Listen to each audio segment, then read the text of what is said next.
Welcome to Momentum 3.0, the place where we take our own financial decisions now. Today, we are here with Tom from Cryptobusy. We met in Dubai, and I was following his channel.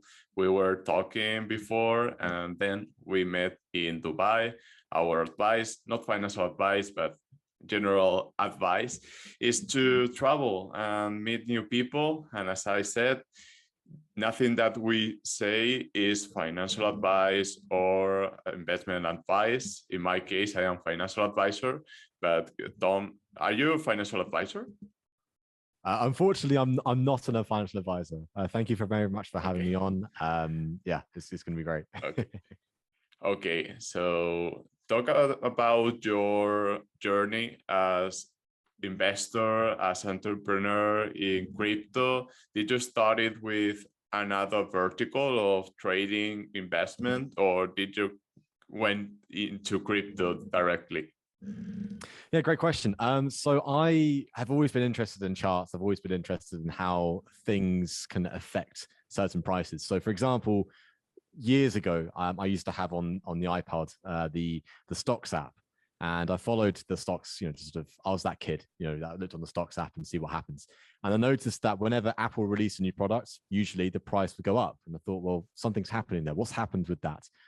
So when Apple, let's say they announced the iPhone 4 or the 4S or the 5 or whatever it was back then, the stock price went up. And I thought something's going on here. So that was the sort of the early stages of my interest in investing and things like that. And then also off the back of the 2008 financial crisis, at a very young age, understanding what happened there and thought, well, what's going on here? There's a lot of, broader perspective when it comes to that. And then throughout the years, I got interested in Forex and then also stock trading as well. I did mainly Forex trading alongside Josh, who also runs the Cryptobusy Channel. And from there, we got into Forex. And then from there, we got into crypto. So my Forex journey was around sort of 2016. I've heard about Bitcoin since 2015, but never really invested personally until 2017. And so in 2017, I saw an article which said that Bitcoin has surpassed $2,000. And I thought, hey, something's going on here. Let me investigate a little bit further. So I looked online, kept on researching.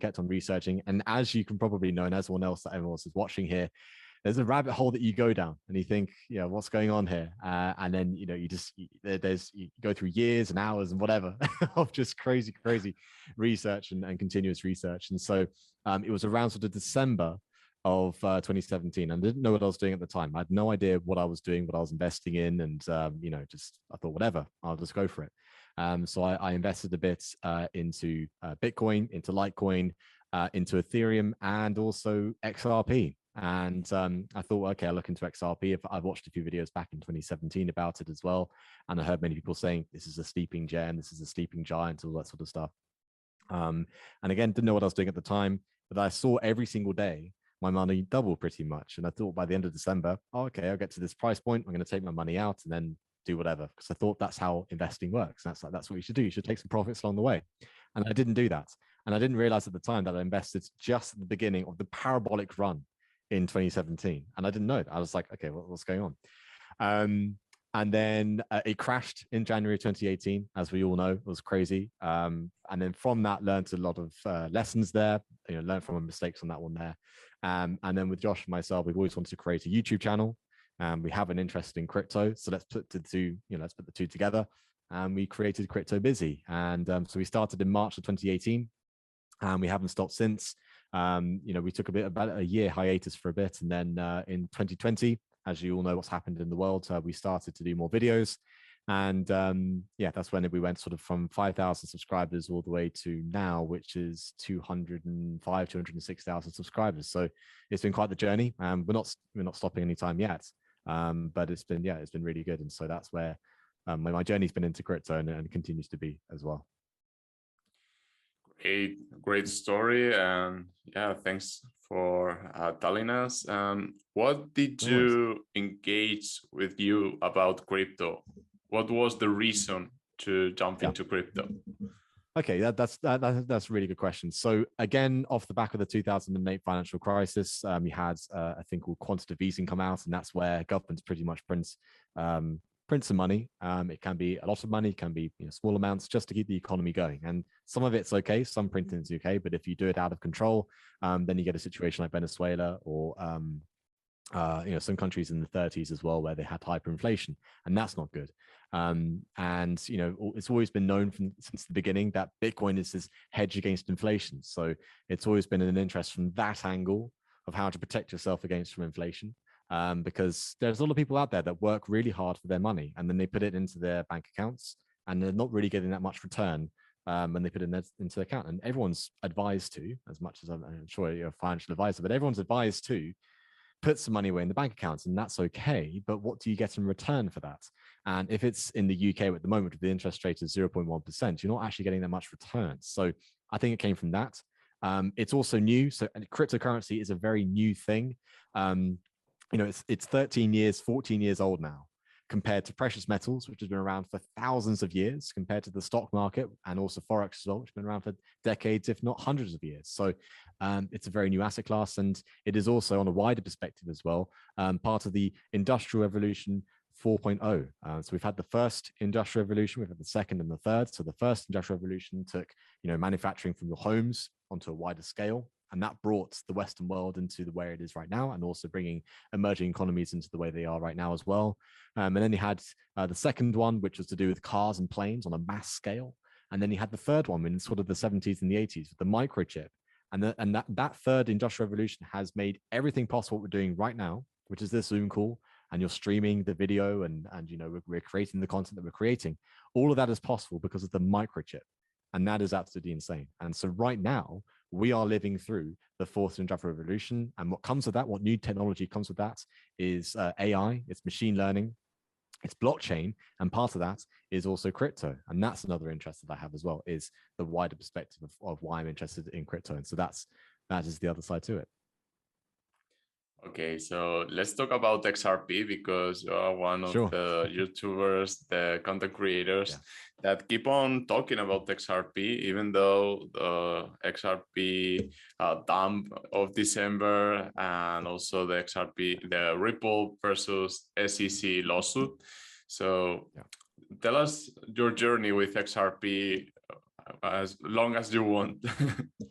Sure thing, no problem. So, I mean, I don't know what my percentage of my portfolio is in XRP, but it's certainly above 50 or 60% at the moment, which is for some people a lot. Like, why would you put 50 or 60%? But I very much believe in what the project delivers. So okay, my journey into XRP. Again, 2017, looked online, looked on everything. Okay, XRP, cool. Went from there. But then also, people have always been very anti-XRP in the crypto community, and that's because with Bitcoin, it's very sort of anti-banks and anti-government. And my response to that is really, you can't put that to one side. You can't negate what Bitcoin has done for the world. As much as it is sort of a new and disruptive technology, governments will find a way to adopt it in the way that they want to adopt it. With the likes of El Salvador as a legal tender, or maybe even a reserve currency. Whereas with XRP, you have to look at the fundamentals more so than the technicals, in my opinion. As much as we do cover the technicals, and Josh is the expert on that on this channel, I'm the specialist in when it comes to the fundamentals. Look at the fundamentals behind XRP. First of all, we've got Brad Garlinghouse, who's had great experience in the financial world. He's also been speaking and had dinners with Christine Lagarde, who was the head of the IMF and now is the head of the European Central Bank. And he's been speaking also with the heads of central banks in the Middle East, also in parts of Asia, and also in parts of America. So you have to look at where these people who are involved in the project, where are they speaking and who are they speaking to? And the people that they're speaking to, do they have any power of some sort? And the people that Brad Garlinghouse is speaking to, they have an immense amount of power at their disposal. So, for example, you're seeing that come to fruition in the Gulf states, for example. You're seeing it also come to fruition in Bhutan as well, where Ripple Network is being deployed. And you'll soon also see that in Africa, in South America, and also other emerging economies. And I believe also in the UK as well. So you have to look at the fundamentals behind this project. And I believe with time, that the fundamentals will soon catch up with the price action will soon catch up with the fundamentals that are the strong foundation of Ripple, and XRP will soon have its day. Now, at the moment, you have the Ripple SEC lawsuit, which has dominated the XRP news for this year. I put a massive bet. I made a massive bet last year that XRP was going to do well when it was delisted, and when it was also sued and then delisted by the SEC, and then exchanges everywhere started delisting XRP. And I thought, no, this is only one country that has filed this lawsuit. So one country out of, I don't know, over 200 countries in the world has filed a lawsuit against XRP, against Ripple Labs. But I don't see Japan doing that. I don't see the UK. I don't see any parts of Europe doing that. I don't see any parts of Asia or China or or the Middle East. Nobody's doing that. So only the US. And I think that comes out of ego. That they're worried that the world reserve currency right now is the US dollar, but it won't be for long. It might be something else. And it could be something maybe in the cryptocurrency space. It could be another currency that we see elsewhere. But they're certainly going through that transition. And so I think the underlying factors for XRP are the fundamentals, and then also this case, which hopefully will be solved soon. But right now, I mean, I will talk about with the video that we'll do on Cryptobusy's channel. What's happening? You haven't heard much news about the latest updates on the Ripple SEC lawsuit. There's not been much news. And what does that tell you? I think that tells you that there has been some talks behind the scenes. I think there's been talks behind the scenes with Ripple and also the SEC of some form of settlement, because there hasn't been much news about it. Judge Netburn hasn't said much. Ripple Labs haven't said much. The SEC haven't said much. They're probably doing some talks behind the scenes of how do we solve this? How do we settle this? Because the SEC, they want to carry on with their lives. Ripple Labs, they want to carry on with their lives and also their business. So how do we move forward? How do we get forward from that? And in some ways, I think it'll be in form of a settlement, and potentially that could be by the end of this year, maybe even beginning of next. And so that's where I see XRP going. And so on the positive reflection and also the positive outcome of XRP Ripple lawsuit, we could be seeing XRP go to new all-time highs, in my opinion, within 2 weeks of that announcement.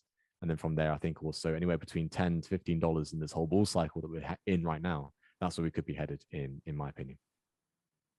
Yeah, the JP Morgan news hit really, really strong with this case, because if JP Morgan is talking about this and XRP and the adoption that it may be watching, that they may be predicting in the near future, will be huge. And there was a conversation between JP Morgan worker or former VP from JP Morgan that ended up in Ripple. That's something to keep in mind. That told the press that if Ripple was going there to JP Morgan to talk about Bitcoin, to talk about other coins, they may not listen to them. But in this case, they were talking about XRP, they were talking about NFTs, contracts, smart contracts, and they opened the gates. They were able to talk, and I think the outcome that we may be seeing in the not so distant future will be positive, as we were stating in our channels, because we were in the front war there, because we were talking about it. You were talking about XRP, even though the things were hard. And in my case, I was also talking about XRP.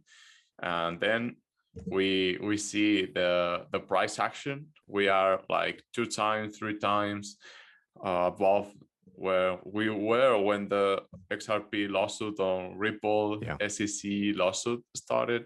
So congrats for that, because you were stick to the plan. I was called stupid at the time. I was called stupid. So let's end up with the video, and let's talk about gems. Let's talk about 3 gems, 4 gems, whatever you want.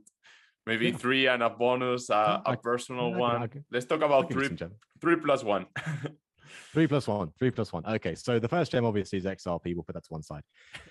Other gems that we've been in the space for, I mean, we talk about this on our channel as well. We talk about undervalued cryptocurrencies, because there's about 13,000, nearly 14,000 cryptocurrencies. If you look on CoinMarketCap, there's like nearly 14,000 cryptocurrencies out there. Not all of them will survive. And so the key thing you have to do right now is find the gems. Where are the gems? Where's the cryptocurrency that has a great team, great white paper, great roadmap that is also delivering on their promises, great technology, and also importantly, the ability for future adoption. So number one, in my opinion, right now, that's very hot at the moment is AIOZ. So this is a cryptocurrency that is solving the streaming problem that's in the world at the moment, where we have so many devices. I mean, we're streaming from a laptop, you're streaming over from where you are. You can stream from your TV, your phone, wherever, right? So there's so many streaming devices out there. There's a lot of, in a way, sort of mud in sort of the streaming space, and you want to find a way to make that as smooth and as possible, to make the streaming process as smooth as possible. And so the AIOZ is trying to solve this. So they have a token. It has been doing well recently. I believe it's an all-time high of around $2.40. It's currently trading around sort of 80 cents at the moment, but I think it's undervalued in my opinion. So that's the first one. Another one called not XRP, Atari. Atari is a cryptocurrency that we have talked about on the channel before. Now this token, given the name, is also created by Atari, the games company. And I think games tokens are doing really well. And I think will do well in the future. So that's another one. So that is with the ticker ARTI. And so that's the next one. And then another one as well that we talk about on the channel from time to time is UTrust, also known as UTK. And this cryptocurrency is essentially the PayPal for crypto. Now you may be saying in response to that, Tom, PayPal is already getting into crypto. PayPal wasn't built from the ground up to be what PayPal is right now. UTrust has been built from the ground up to facilitate crypto payments online with the UTK token. And that's the advantage it has there. So those are the three: AIOZ, Atari, and also UTrust. So those are my three there, plus the one XRP, of course. That's great. That's great. I will show the image of AIOS because I was searching. AIOZ. That's the one. That's important to keep in mind that this is not financial advice, but as you have been hearing from both of us, we have experience. In my case, I am a financial advisor, but you have to do your own research. Even though if I say this is financial advice, which is not, you have to do your own research in order to achieve your goals, your financial goals, even maybe dedicate yourself into crypto, because we are both full-time crypto, and that's something that goes beyond profits. It's like you can make profits once you can buy Shiba or buy whatever you can buy, and then go 100x or 1000x. But then you have to achieve your personal goals, your lifestyle, or whatever. So keep that in mind in order to go on with your trip. And that's a great advice, general advice. So thanks for coming.